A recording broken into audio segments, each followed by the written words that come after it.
नमस्कार साथीहरु, स्वागत छ तपाईहरुलाई एनबीज्ञान युट्युब च्यानलमा। म आज कुरा गर्दैछु फायरवलको बारेमा। यो यस्तो आगो हो कि जसले हामीलाई टु वे बाटै प्रोटेक्सन गरिरहेको हुन्छ। म ढिला नगरिकन भिडियोलाई सुरु गर्छु। अब यसलाई नर्मल भाषामा बुझ्नु पर्दा फायरवल एउटा यस्तो खालको भित्ता हो कि जसले आगोलाई अगाडि बढ्नुबाट रोक्छ। फर एक्जाम्पल, कुनै एउटा हलको भित्ता फायरवलबाट बनेको छ या अलरेडी फायरवल लगाएको छ। त्यसमा अब के हुन्छ भने तपाईहरु सिम्पल भाषामा बुझ्नु होला, त्यो हलको बाहिर आगो लागेको छ, त्यो आगो भित्र पस्न सक्दैन, अनि हल भित्र आगो लागेको छ भने त्यो बाहिर जान सक्दैन। यसले हामीलाई टु वे बाटै प्रोटेक्सन दिन्छ। अब हामी कम्प्युटरको बारेमा कुरा गर्दा फायरवल एउटा यस्तो प्रोटेक्सन हो जब तपाईहरुले आफ्नो कम्प्युटरको युज गर्नुहुन्छ इन्टरनेट कनेक्सन गरेर, या कुनै भिडियो हेर्नुहुन्छ, कसैको वेबसाइट चेक गर्नुहुन्छ, या मेल गर्नुहुन्छ, या कुनै सोशल मिडिया युज गर्नुहुन्छ। यो युज गरिरहेको बेला कुनै पनि ट्राफिक तपाईको कम्प्युटरमा आइरहेको हुन्छ, त्यसलाई यसले रोक्छ, किनकि तपाईको कम्प्युटरमा कुनै पनि अनवान्टेड सफ्टवेयर नछिरोस् या कुनै भाइरस इन्स्टल नहोस् या कुनै अनवान्टेड फाइलहरु नछिरोस् भनेर एउटा वाल बनाएर राखिदिन्छ।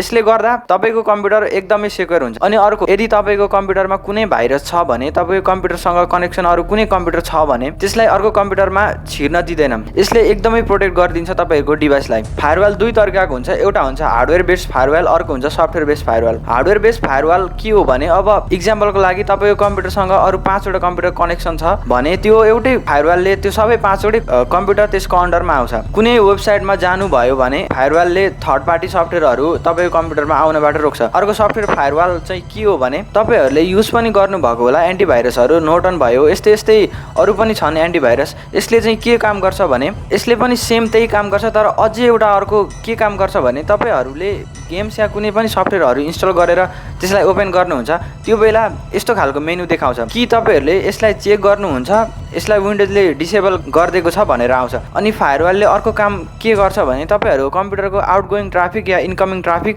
यो कसरी आइरहेको छ, यसको सोर्स के हो, आइपी एड्रेस के हो, फाइलको साइज के हो, सबैलाई म्यानेज गरेर यसले डिसाइड गर्छ कि कुन फाइल या सफ्टवेयरलाई आउन दिने या कुनै पनि फाइल या सफ्टवेयरलाई डिसेबल गर्ने काम गर्छ। अब तपाईहरुले कुनै पनि सफ्टवेयर या गेमहरु हाल्दा यो पपअप भएको भइ गर्छ, इनेबल र डिसेबल भनेको भने गर्छ भनेर कतिजनालाई इरिटेटिङ भएको होला। मलाई पनि हुन्थ्यो सुरुमा युज गर्दा यसको बारेमा थाहा नपाउँदा। यदि यो भएन भने अथवा यदि यो थिएन भने तपाईको कम्प्युटरमा कतैबाट या कहीँबाट अट्याक हुन्छ, या तपाईहरुले google.com सर्च हान्दा त्यो बेला तपाईको कम्प्युटरमा यसको ब्याकग्राउन्डबाट कुनै पनि सफ्टवेयर या तपाईको कम्प्युटरलाई हार्म गर्ने केही कुरा डाउनलोड भइरहेको छ भने तपाईलाई त्यसको बारेमा केही पनि थाहा हुँदैन, अनि त्यो तपाईको कम्प्युटरमा छिरेर तपाईको हरेक प्राइभेसी लिक हुन सक्छ। यसले गर्दा तपाईहरुलाई धेरै नै नोक्सान हुन्छ। हार्डवेयर या सफ्टवेयर जुनै पनि फायरवलको युज गर्न एकदमै जरुरी हुन्छ। इन्टरनेटमा थर्ड पार्टी सफ्टवेयरहरु धेरै हुन्छ, त्यसले तपाईहरुलाई एकदमै अनसेक्युर बनाउँछ। साथीहरु, तपाईहरुलाई थाहा नै भयो होला फायरवल के हो अनि यसको काम के हो भनेर। तपाईहरुलाई यदि कुनै डाउट छ या कुनै पनि क्वेशन छ भने